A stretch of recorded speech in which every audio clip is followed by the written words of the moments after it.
ಮಾಗಡಿ ಶ್ರೀ ಗುರು ರಾಘವೇಂದ್ರ ಸ್ವಾಮಿಗಳ 353ನೇ ಆರಾಧನಾ ಮಹೋತ್ಸವವನ್ನು ಅತಿ ಅದ್ಧೂರಿಯಾಗಿ ಆಚರಿಸಲಾಯಿತು. ಈ ಕಾರ್ಯಕ್ರಮಕ್ಕೆ ಹೆಚ್ಚಿನ ಭಕ್ತಾದಿಗಳು ಭಾಗವಹಿಸಿ ದೇವರ ಕೃಪೆಗೆ ಪಾತ್ರರಾದರು.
ರಾಘವೇಂದ್ರ ಸ್ವಾಮಿ ಮಠದಲ್ಲಿ 353ನೇ ಆರಾಧನಾ ಮಹೋತ್ಸವ ಬಹಳ ವಿಜೃಂಭಣೆಯಿಂದ ನಡೆಸ್ತಾ ಇದ್ದೀವಿ. ನಿನ್ನೆ ಉತ್ತರಾರಾಧನೆ, ಇವತ್ತು ಮಧ್ಯಾರಾಧನೆ, ನಾಳೆ ಪೂರ್ವಾರಾಧನೆ, ಉತ್ತರಾರಾಧನೆ, ಮಧ್ಯಾರಾಧನೆ ಈ ಕಾರ್ಯಕ್ರಮಗಳೆಲ್ಲ ಬಹಳ ವಿಜೃಂಭಣೆಯಿಂದ ನಡೀತಾ ಇದೆ. ಭಕ್ತಾದಿಗಳು ಹೆಚ್ಚಿನ ಸಂಖ್ಯೆಯಲ್ಲಿ ದಯಮಾಡಿಸಿ ಈ ರಾಘವೇಂದ್ರ ಸ್ವಾಮಿಗಳವರ ಕೃಪೆಗೆ ಪಾತ್ರರಾಗಬೇಕಾಗಿ ತನ್ಮೂಲಕ ಪ್ರಾರ್ಥನೆ. ಈ ದಿವಸ ಮಧ್ಯಾರಾಧನೆ ರಾಘವೇಂದ್ರ ಸ್ವಾಮಿಗಳ ಮಧ್ಯಾರಾಧನೆಯನ್ನು ನಡೆಸ್ತಾ ಇದ್ದೀವಿ. ರಥೋತ್ಸವ ಸುಮಾರು 10 ವರ್ಷದಿಂದ ರಥೋತ್ಸವ ಕಾರ್ಯಕ್ರಮ ಪ್ರಾಕಾರೋತ್ಸವ ನಡೀತಾ ಇದೆ. ಭಕ್ತಾದಿಗಳು ದಯಮಾಡಿಸಿ ಸ್ವಾಮಿಯವರ ಅನುಗ್ರಹಕ್ಕೆ ಪಾತ್ರರಾಗಬೇಕು ತನ್ಮೂಲಕ ಪ್ರಾರ್ಥನೆ. ಕಾರ್ಯಕ್ರಮ ಏನೆಲ್ಲ ಕಾರ್ಯಕ್ರಮ ಈ ದಿವಸ ಕಾರ್ಯಕ್ರಮ ಬೆಳಗ್ಗೆ ಸುಪ್ರಭಾತ ಸೇವೆ, ತದನಂತರ ನಿರ್ಮಾಲ್ಯ, ತದನಂತರ ಪಂಚಾಮೃತ ಅಭಿಷೇಕ, ಹಸ್ತೋದಕ ಕಾರ್ಯಕ್ರಮಗಳು ನಡೀತಾ ಇದೆ. ವಿಶೇಷಿತ ಮಧ್ಯಾರಾಧನೆ ರಾಘವೇಂದ್ರ ಸ್ವಾಮಿಗಳ ಗುರು ರಾಘವೇಂದ್ರ ಮಧ್ಯಾರಾಧನೆ ಇವತ್ತು, ನಾಳೆ ಉತ್ತರಾರಾಧನೆ.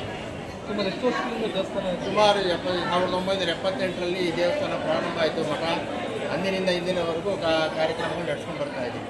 ಸಹಸ್ರಾರು ಭಕ್ತಾದಿಗಳಿಗೆ ಅನ್ನದಾಸೋಹ ಕಾರ್ಯಕ್ರಮಗಳು ನಡೆಸ್ತಾ ಇದ್ದೀವಿ. ಕಾಮಿತಾರ್ಥಪ್ರದಾಯಿನ ಶ್ರೀಮದ್ ವೆಂಕಟನಾಥಾಯ ಶ್ರೀನಿವಾಸಾಯ ಮಂಗಲಂ. ಪೂಜ್ಯಾಯ ರಾಘವೇಂದ್ರಾಯ ಸತ್ಯಧರ್ಮವ್ರತಾಯ ಚ ಭಜಿತಾಂ ಕಲ್ಪವೃಕ್ಷಾಯ ನಮತಾಂ ಕಾಮಧೇನುವೆ. ಇದೇ ಮಾಗಡಿ ಟೌನ್ನಲ್ಲಿ ತಿರುಮಲೆ ರಸ್ತೆಯಲ್ಲಿರ್ತಕ್ಕಂಥ ಇಷ್ಟಾರ್ಥ ಸಿದ್ಧಿ ರಾಯರ ಮಠದಲ್ಲಿ ಇವತ್ತು 353ನೇ ವರ್ಷದ ರಾಯರ ಆರಾಧನಾ ಮಹೋತ್ಸವ ನಡೀತಾ ಇದೆ.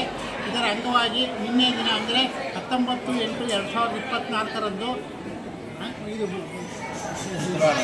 ಸಾಯಂಕಾಲ ಗೋಪೂಜೆ, ಧಾನ್ಯ ಪೂಜೆ ಕಾರ್ಯಕ್ರಮ ನಡೆದು ಇವತ್ತು ನಿನ್ನೆ ಉತ್ತರಾರಾಧನೆ ಮುಗಿದಿದೆ. ಇವತ್ತು ಮಧ್ಯಾರಾಧನೆ ಪ್ರಯುಕ್ತ ಎಲ್ಲ ಕಾರ್ಯಕ್ರಮಗಳು ಬೆಳಗ್ಗೆ ನಿರ್ಮಾಲ್ಯ ಆಗಿದೆ, ಪಂಚಾಮೃತ ಆಗಿದೆ. ಇವಾಗ ತೀರ್ಥ ಪ್ರಸಾದಕ್ಕೆ ಅವಕಾಶ ಮಾಡಿಕೊಟ್ಟಿದ್ದೀವಿ. ನಾಳೆ ಉತ್ತರಾರಾಧನೆ ಇರೋದ್ರಿಂದ ನಾಳೆನೂ ಸಹ ಭಕ್ತಾದಿಗಳು ಆಗಮಿಸಿ ಈ ಒಂದು ರಾಯರ ಕೃಪೆಗೆ ಪಾತ್ರರಾಗಬೇಕಾಗಿ ಕೋರ್ತೇವೆ. ನಮ್ಮಲ್ಲಿ ಈ 3 ದಿನಗಳಿಂದಲೂ ಸುಮಾರಾಗಿ 6,000 ಜನಗಳಿಗೆ ತೀರ್ಥ ಪ್ರಸಾದಕ್ಕೆ ಅವಕಾಶ ಪ್ರತಿ ವರ್ಷವೂ ನಡೀತದೆ.